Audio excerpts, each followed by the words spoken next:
The only hope for gamers on the bleak cryptocurrency horizon is that the decline of the market continues to the point where the green team have to release the gaming variants of the Nvidia Volta GPU architecture.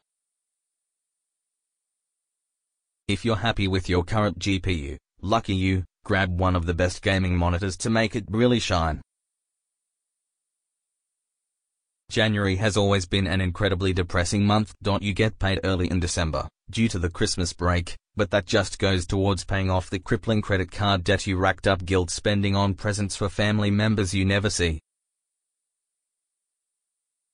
And then you empty your wallet on New Year's Eve partying like it's 2099. You might then join the plastic alcoholics testing their will, and the patience of others, engaging in the folly of dry January.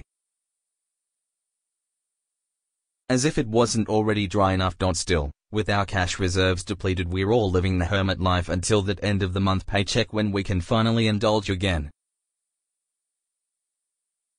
But this January was even worse, because none of us PC gamers have been able to exorcise those retail demons. Mostly because of miners. All our favorite GPU toys are now 3 times more expensive than they were in the Black Friday sales we scoffed at pre-holidays for their rampant commercialism, and that's if we can even find stock of that perfect unicorn of a graphics card we've been saving for. But January's been just as bad a month for the cryptocurrency folk too, with untold billions wiped off the value of Bitcoin, with widespread news of investigations, scams, and thefts tarnishing the once just utterly dreadful name of cryptocurrency. It seems to happen at the start of each year, but considering the meteoric rise of virtual currencies last year, the consistent rate of decline is still pretty drastic. It's still not really a crash, such as the continued volatility of this adolescent market, and this dip needs to continue driving the prices down to early 2017 levels if we want it to catalyze Nvidia's release of their next-generation graphics cards. But it's not just the miners responsible for stealing away all of our graphics cards, and driving the prices of the meager stock that's left beyond our means, or the realms of sanity. There are other nefarious forces at play.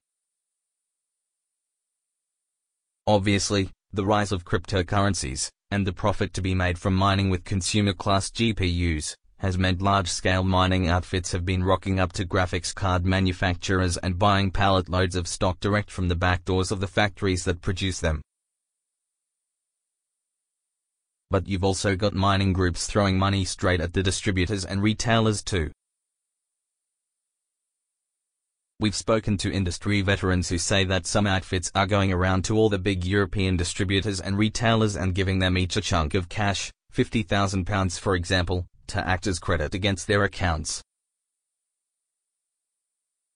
Then the first of those to fulfill a big GPU order, as and when stock rolls around, gets to keep the money. The companies buying up as much stock as they can is one of the main reasons there is a lack of graphics cards available to us non-mining normies, but it's not the only one. The sad truth is that graphics card manufacturing took a massive hit towards the end of last year as memory supply dried up. AMD's Dr. Lisa Su alluded to this in their recent earnings call about the 2017 financials. At this point we are not limited by silicon, per se, so our foundry partners are supplying us. There are shortages in memory, and I think that is true across the board, whether you are talking about GDDR5, or you're talking about high bandwidth memory. We continue to work through that with our memory partners, and that will be certainly one of the key factors as we go through 2018. So, while there are potentially enough actual GPUs to go around, there ain't enough memory chips to drop onto the boards in order to make into fully functional graphics cards. It's a nightmare situation where demand is going through the roof, but supply is dropping. And this is all playing into the hands of another group who are responsible for driving up prices and dragging stock away from us gamers, the people speculating on the high price of graphics cards. There's a special place in hell for this bunch. They're not miners looking to generate an income by using the cards, and they're not gamers hoping to boost their frame rates. They're just tools with lots of money seeing an opportunity to profiteer on a dire situation. They're buying up all the graphics card stock they can find and selling it on again with a gross margin added on top for acting as the middlemen. Our industry sources are saying they're contacted every other day by individuals offering thousands of cards for sale, with a hefty markup, as they tout their wares around to the highest bidders. Don't blame the miners, as they're just using the same hardware as us for a different cause. If you want to get pissed at someone for the current situation, save your ire for these scumbags.